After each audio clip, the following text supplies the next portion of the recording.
So after a pretty disastrous start on building this guitar neck, it's time to get back on track, keep the momentum going, and get this thing sorted. So today, I'm going to be adding the fretboard, I'm going to be carving the back of the neck, I'm going to be adding fret dots, I'm going to do loads and loads of stuff. I've got some new tools to test out. I've got tons to do. You've got a short attention span. Let's get on with it.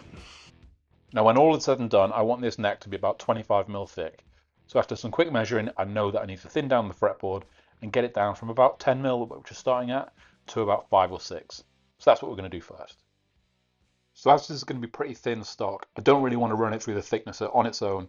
So what I'm going to do is just start by sticking it to a piece of plywood, which means we're going to have a lot more thickness and also something to hold on to feed this through and make sure everything's nice and flat. And you'd be pleased to know, if you saw my previous video in this series, that I have learnt my lesson, and although this super glue is clogged up, I'm not going to bite it this time, because nobody likes a mouthful of super glue. If you don't know what I'm talking about, you're going to have to go back and watch it now, aren't you? I recently made the switch from sticking these things down with double-sided sticky tape to the masking tape and super glue trick, and I'm not going to be going back. This won't be the last time you see me doing that today. Creative shot. There are 2 dust extractors within about 5 feet of me here. As you can see, I've not bothered to hook it up. I was a bit worried whether the super glue and masking tape would be strong enough to get through the planer and not shoot it out the back, but it seems to work absolutely fine, which is great. That would be good content though. Now that that's through the planer and down to thickness, I've just got to get it off this plywood without snapping the rosewood. Carefully. We're off. Excellent. That actually worked really well, and that's definitely how I'm going to do this again in the future. It's a nice looking bit of rosewood. Quite happy with this. So now we've got a nice fretboard blank. Next thing you need to do is mark for the fret slots. Now this is something that you definitely need to get right. If you get it wrong, you're going to have tuning issues, or if you have a momentary lapse in concentration like I did when I made this one, then every time you look at the guitar, it's the only thing you can see, does your head in. So the nice folks at StewMac reached out and said, can we help? And once again, I was like, yeah. So they have sent me this, the Fret Slotting Jig from StewMac. Really, really thankful for them sending this to me to have a go at. Really keen to see this because it's something that I've looked at for a long time and always wanted to give a go. I think it's going to make my life so much easier and definitely make it cuts more accurate, more repeatable. And it's someone who's going to be building a lot more guitars in the future, save me a lot of time as well. So let's see how this thing works. So after first impressions, you may be forgiven for thinking it's just a mitre box. And you'd be right, but this thing's got a couple of little tricks up its sleeve, specifically for building guitars. The first being this tiny little locating pin. We'll talk more about that in a minute. And it's also got these really adjustable bearings, so it's not just one of them mitre boxes with a big slot where your saw rattles around in it. These bearings can be adjusted horizontally and vertically to match the curve of your saw perfectly, and also to set the depth of the cut. So until now, I've always used this fret saw which I picked up on Amazon. It's got an adjustable depth stop, so you can set the depth of all your cuts and make sure you're consistent across the whole neck. But we're going to be taking that off today because we're not going to need it. Now half of this mitre box is adjustable, so what we're going to do is loosen that off and then use that to set perfectly against the curve of my saw, so they're going to get accurate cuts, really repeatable. I'm going to have no wander on the blade whatsoever. So I'm thinking the best way to do this is to flip the mitre box up onto its side and then put the saw in horizontally. That way you can then use gravity to let one side of the mitre box drop down onto your curve of your blade, so you're going to be setting it perfectly for the exact curve that you need, and then you can tighten everything down and everything's going to be locked in and can be really repeatable and really accurate. It's worth mentioning that only one half of this mitre box is movable, the other side is fixed, and that way you know you're going to be accurate, otherwise this wouldn't work at all. And I can see as I'm moving backwards and forwards that all 4 bearings are moving, so we've got contact everywhere, and that means we should be accurate. My fretboard blank was slightly too wide to fit into the jig, so I've got to spend some quality time with the hand plane thinning it down. There is nothing more satisfying. And the other vital part of this setup is a fret ruler. Now this one has notches on both sides for 2 different scale lengths. This one is 25 inches and 25.5 inches. I'm hopefully going to be using the 25.5 inches if I make sure I'm referencing off the right side. As you can see, these notches correspond perfectly to that tiny little pin, and it is a perfect fit. So there's absolutely no wiggle room in this when you're actually setting up the jig. And as you can see, as you slide along, it's really positive stop, so you know you're where you need to be. Everything just clicks into place. So it's hopefully going to make this process way, way quicker for me. So now we are back to the masking tape and super glue trick. What we're going to do is stick this fretboard down to the scale ruler and we should know exactly where we need to cut our frets.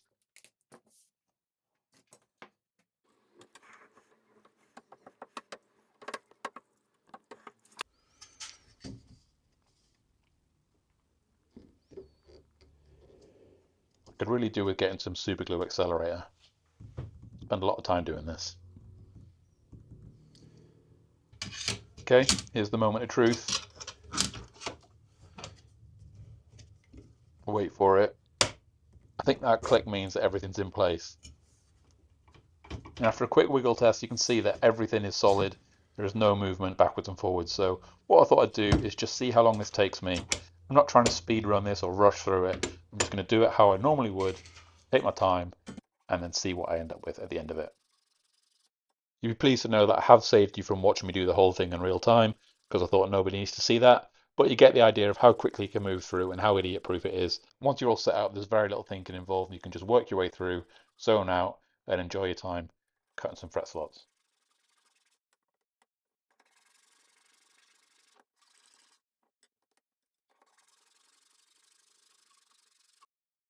I was so zoned out, you can see here, I didn't even realize I got to the end.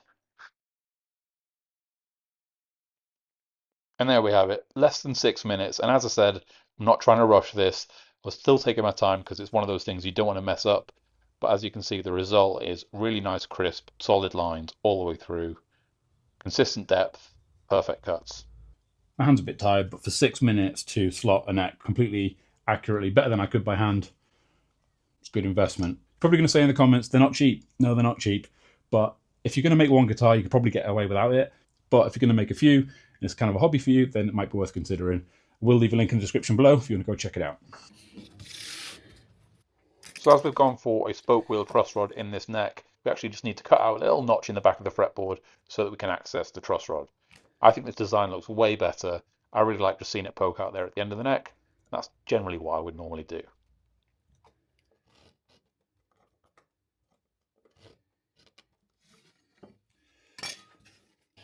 I find the easiest way to cut this out is to go to the bandsaw and then just whack it with a chisel. That seems to work. Obviously you could use a handsaw with it as well, but this is just right next to me, so that's what I'm going for.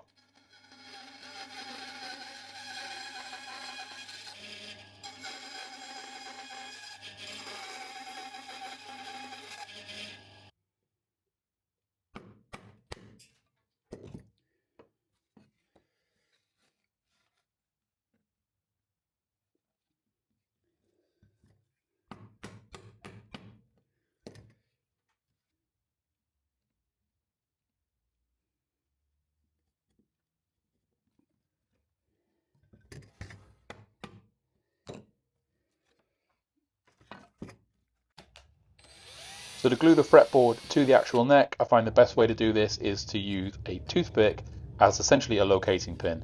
Now what I'm going to do is drill one hole, which is where the nut is going to go, so that's going to be hidden, and then drill another hole around about the 12th fret in the slot where the fret is going to actually sit. You're never going to see that in the end because the fret wire is going to cover everything up. You're never going to see that the toothpick was there. But it just means that when you squeeze down with glue and you clamp everything up, the fretboard isn't going to move relative to the actual neck. Kind of embarrassed about how long it took me to snap this toothpick on camera, but in my defense it was one of those bamboo ones with loads of little strings in between, so don't hold it against me. This is one of those simple little tips that a lot of guitar builders use, but it's a really clever idea and it works really well.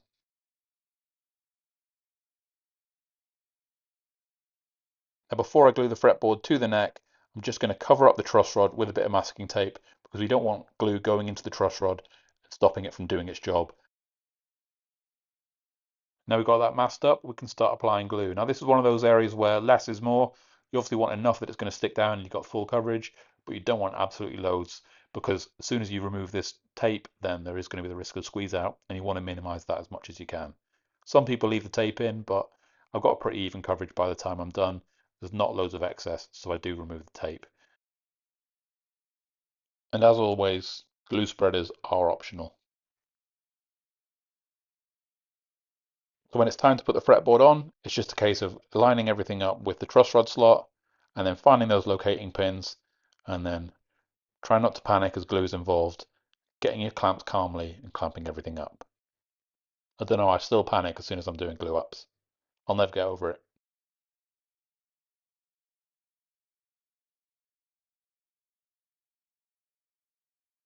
I'm going to skip over me applying all the clamps because it's not dignified.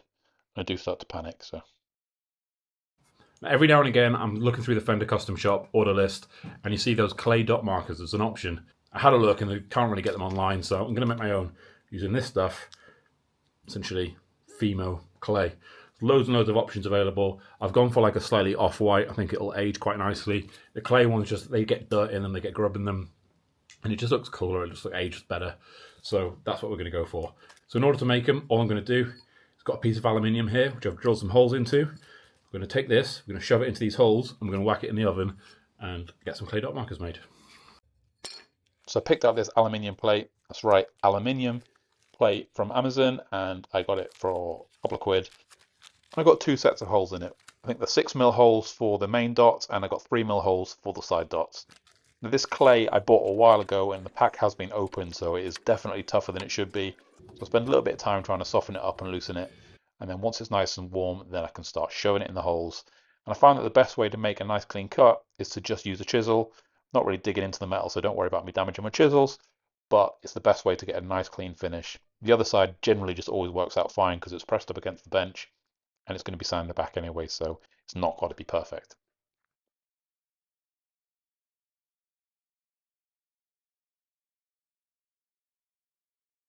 Dot markers are ready to go.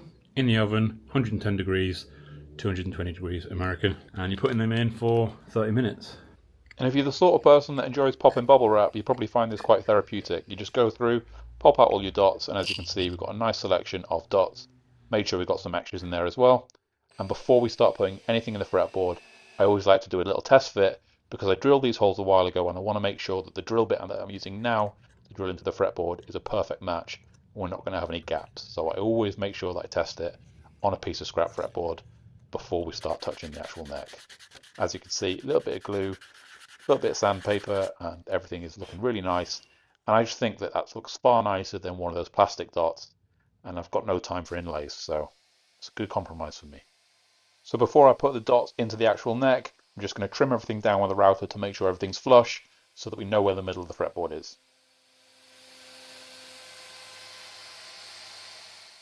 I think it's quite easy for people to find neck builds quite intimidating. If you take it step by step, then eventually it will start looking like a neck, and this is looking pretty good so far. So to find the center of the neck, I've quickly 3D printed this center finding jig. That's right, 3D printed. Someone gave me a 3D printer, so if you want to find out more about that, then keep an eye out on the channel because there might be something coming very soon. I'm keen to find out if I can actually make useful stuff rather than just a tat that you see most people print off these days. This is the bit where you start to question everything you thought you knew about guitars and are constantly going through your head. 3, 5, 7, 9, 12, 15. Trying to make sure you put them in the right place and you don't make yourself look like an idiot on the internet. And this is coming from the guy that accidentally ate super glue last week, so, take it with a pinch of salt. And here we have one of the most satisfying jobs in guitar building.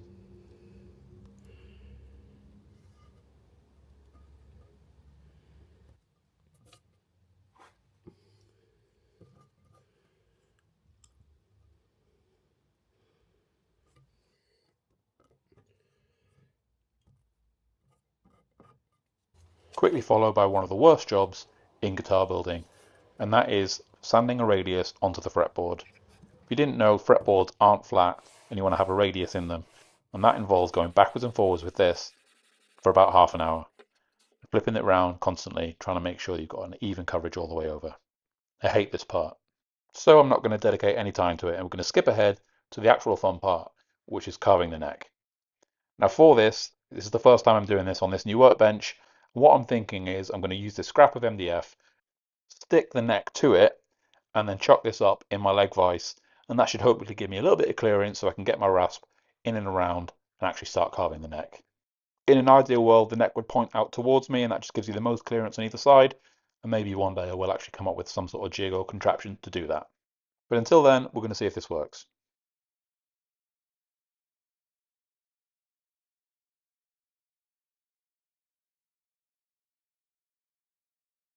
That all seems pretty solid. So rather than trying to tackle the whole thing and eat the elephant, what I'm going to do is focus on two areas first. So I'm going to start on the 1st fret and the 12th fret. And once I've got those right, then I can worry about the rest of the neck. So I finally got around to actually picking up a Shinto rasp, and I think this is some of the best packaging for a hand tool. I don't know why, it just looks really good to me. So I've left it in the packaging so I could actually get a picture of it, but now it's time to get it out and get hands on with it. So as I said, I want to focus on two areas, and what I'm going to do is actually reference off a guitar where I know I like the neck, and I'm going to use this Made in Mexico Fender Strat, which I've had for a while. So as you can see, another 3D printed tool's come out, and I've got a profile gauge just to take a reference for how that guitar looks at the 1st fret.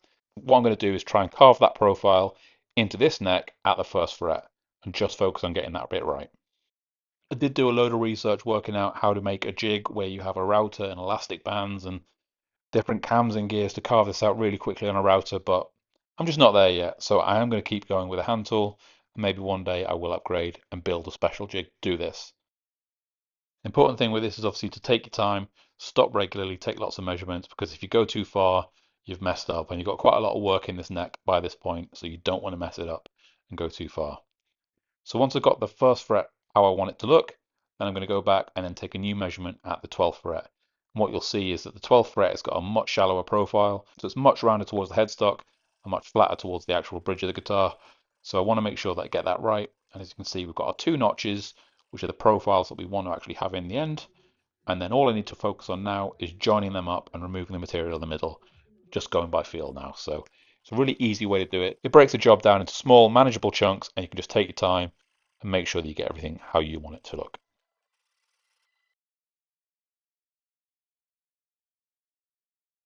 And then obviously once you've got the main center of the neck, you can then start working on the transitions from the neck to the headstock, and then from the headstock to where you're going to be putting the screws in at the base of the neck.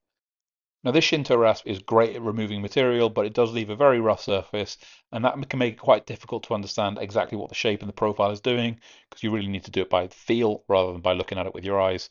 So every now and again I just stop to then sand it down, get everything smooth, and then you can feel things much easier with your fingers, finding high spots, and then just taking them out until you're happy with the final finish.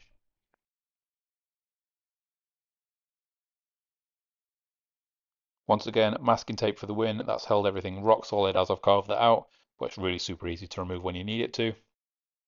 I don't know if anyone else finds this, but I always find it really hard to gauge what a neck feels like when there's no frets or strings on, because I'm just so used to feeling them with frets and strings. So it does take me quite a while to just go through it and settle on a shape that I think I'm going to be happy with.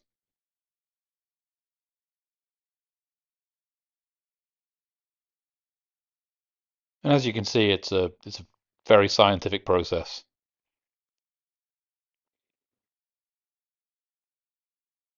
Remember all the way back at the beginning, I said I was aiming for 25 mil. I check it and it's currently coming out at 26 mil, so I think that's going to be exactly where we need it to be because I've still got a little bit of work to do on it as well. Now I'm happy with the shape of the neck. I'm just going to thin down the headstock. So what I'm going to do here is just run it through the bandsaw and take off as much as I can, and then just come back with a handsaw and remove the bulk of the waste material.